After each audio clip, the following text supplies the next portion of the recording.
Hi, I'm Shannon Chavla with Authentic Healing. I'm so glad you're here. Today, I want to talk about something that I think I'm kind of an authority on, which I'll get to in a little bit, which is fear. What is it and why is it important, especially when it pertains to healing chronic illnesses, healing chronic pain, and also just feeling happy in our lives? So, really, what is fear when you first think about it? Well, fear is protective, it is instinctual, it is intuitive. It's this part of ourself that wants to keep us safe, right? So, from the science standpoint, we have the brain part, which is tells us, about fear, but it's not always a truthful thing. It's just a response, right? And then when we go into the fear response, that then drops into our nervous system. And our nervous system says, okay, drop in some adrenaline, drop in some cortisol, and run as fast as you can because there's, a Bengal tiger, coming after you. So we have this fear response, and it's a really important one to have, right? And everyone has fear. But what happens if if you're not being chased, but there's fear that is living in the system? It's almost like existential fear, or the fear of what if, or the fear of, yeah, that happened, like fear of the unknown. And what if that energy continues to stay present in our system all the time? Well, sometimes it actually then quietly begins to actually sabotage our health and even our ability to feel comfortable in our lives. I mean, there are plenty of reasons to be fearful. We could find numerous things.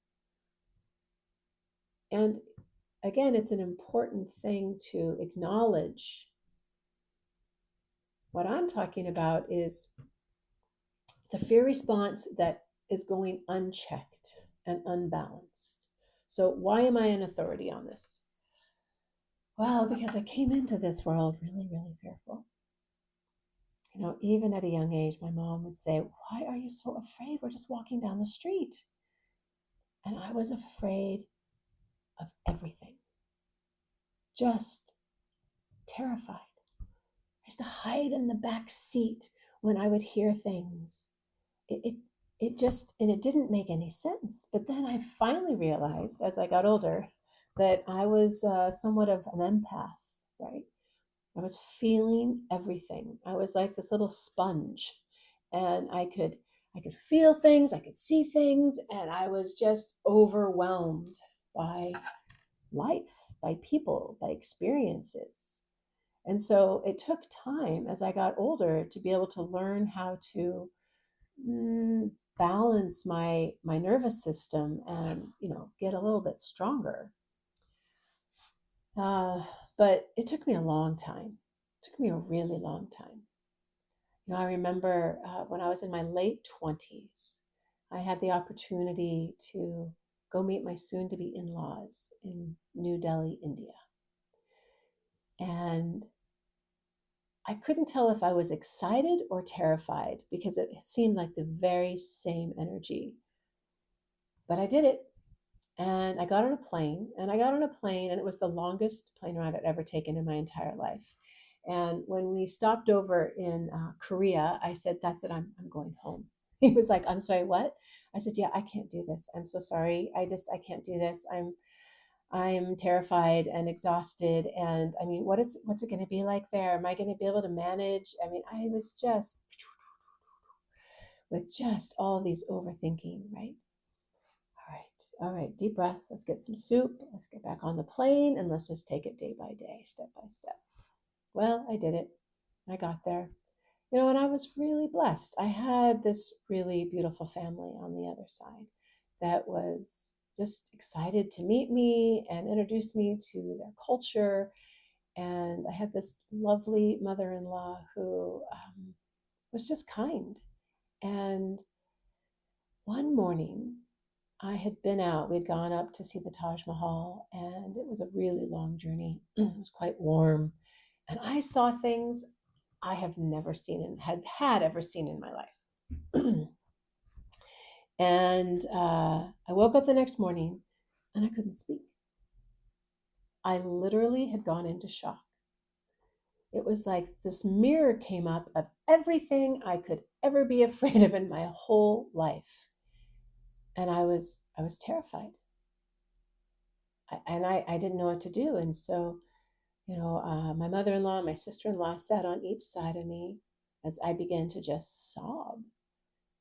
And I thought, I'm never, ever leaving this house again, right? It's too hot. And what about the water? And what about the food? And look what's happening out on the streets. And oh my gosh, the children, the children.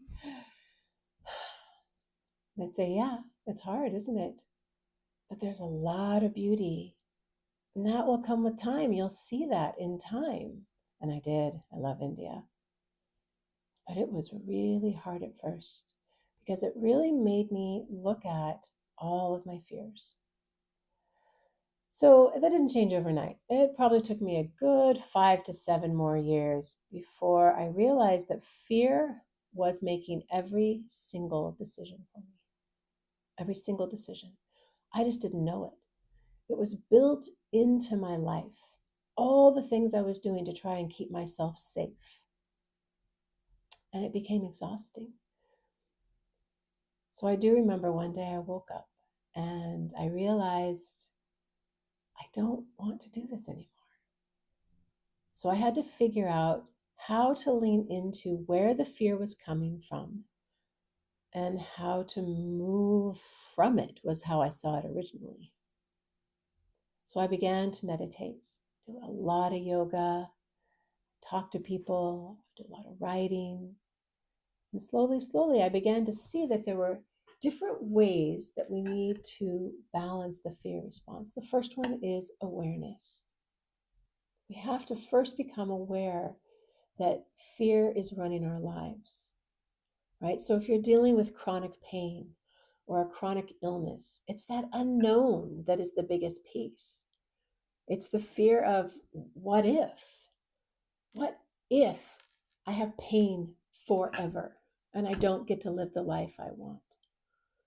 What if I don't make it through this diagnosis? And that's not small. I'm just saying that if we are constantly living with what if in our nervous systems, sometimes it doesn't leave room for that place of hope, that place of, okay, all right, I'm going to figure this out step by step. So awareness, that's the first thing that's really one of the most important things. The second thing is looking at like our nervous system and our body responses, because that tells us a lot. So what is my heartbeat, my rhythms, my breathing? What am I doing to make myself feel more comfortable in my body, right? So the more that we practice calming that fight and flight response and telling our nervous system we are safe in this moment, then that practice then comes back over and over, and then it just becomes a regular thing. Doesn't mean fear is gone, of course not. Fear will always be present. It's just not running the show. It just starts to become a part of the conversation. So the other thing that's really important when it comes to understanding and changing our fear response is that place of hope. What is it that we can do in our lives that help us remember? So, sometimes I think sometimes it can feel stressful when someone says, oh, just let it go, you know, love over fear. Well, yeah, I absolutely agree with that. But that's an individual experience, right? What does that mean? What does it mean to, choose love over fear? I think it has to get integrated into our body so that we look at the energetics of love and the energetics of fear. Because if we begin to, live in a way where we have faith, where we have kindness, where we're doing, things in our lives, we're out in nature, we're walking in the woods, we're walking by the ocean, we're doing things that really support our nervous system to feel safe and regulated, then that puts the fear response back into balance. And when that comes back into balance, our inflammation levels go down, our stress levels go down, our ability to make good decisions, our ability to have foresight and to be in the world in a different way. So it matters. So, what I can tell you is that there is hope, because I lived a life of horrible fear. It really did dictate everything I did. And it wasn't until I started looking at it, becoming more aware of it, and then really choosing to want to change it, that I was able to navigate into this place of, oh, I get a decision. I get to decide how I respond to this, as opposed to something else deciding for me. And then this courage starts to grow, and this faith starts to grow in ourselves. And that doesn't mean that when I see the news and when I see things out there, that it doesn't, make me upset and fearful. That's still present. But how does my nervous system respond to that? How do I regulate myself and stay in balance so that I stay healthy, and therefore the people around me get to be healthy because they see this level of health? So I think it's a great conversation. So that's all I would say, is start the conversation with yourself, start the conversation with others, right? What is your fear response? And is it something that you want to change?